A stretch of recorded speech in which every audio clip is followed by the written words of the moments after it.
رات کو رشتہ داروں کے گھر جاتی، پڑوسیوں کے گھر جاتی، تو ایک کی باتیں دوسرے کو، دوسرے کی باتیں تیسرے کو، اس طرح یعنی چغل خوری کرتے، جس کی وجہ سے رشتہ داریوں میں لڑائی اور جھگڑے اور فتنہ فساد یہ وہ آگے پیچھے، یعنی اس کی وجہ سے وہ چغل خوری کرتی۔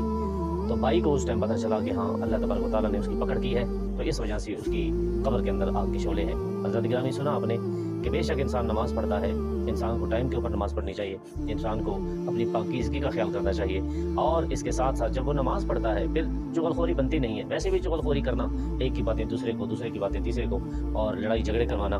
تو یہ ویسے بھی ایک انسان کو، ایک مسلمان کو، رسول اللہ کے غلام کو، رسول اللہ کی کلمہ پڑھنے والے کو زیب نہیں دیتی کہ وہ اس طرح کی باتیں کرے، اس طرح کی زندگی گزارے۔ آئیں میں اور آپ تمام آج توبہ کرتے ہیں کہ آج کے بعد انشاءاللہ وقت کے اوپر نماز بھی پڑھنی ہے، اور پاکیزگی کا خیال بھی کرنا ہے، اعمال ساریہ بھی کرنے ہیں، اور کسی قسم کی برائی، کسی قسم کی چغل خوری نہیں کرنی۔ اگر کر چکے ہیں، اللہ تعالیٰ معاف فرمانے والی ذات ہے، اللہ تعالیٰ سے ماوِ التجا ہوں، اللہ تعالیٰ سے ماوِ دعا ہوں، اللہ تبارک و تعالیٰ کی ہوئی غلطیوں کو معاف فرمائے، اور کی ہوئی چغل خوریاں اللہ تبارک و تعالیٰ اپنے فضل سے ان کو معاف فرمائے، اور میرے ساتھ آپ کے ساتھ معاملہ آسان فرمائے۔ اللہ تبارک و تعالیٰ عمل کی توفیق نصیب فرمائے، آمین۔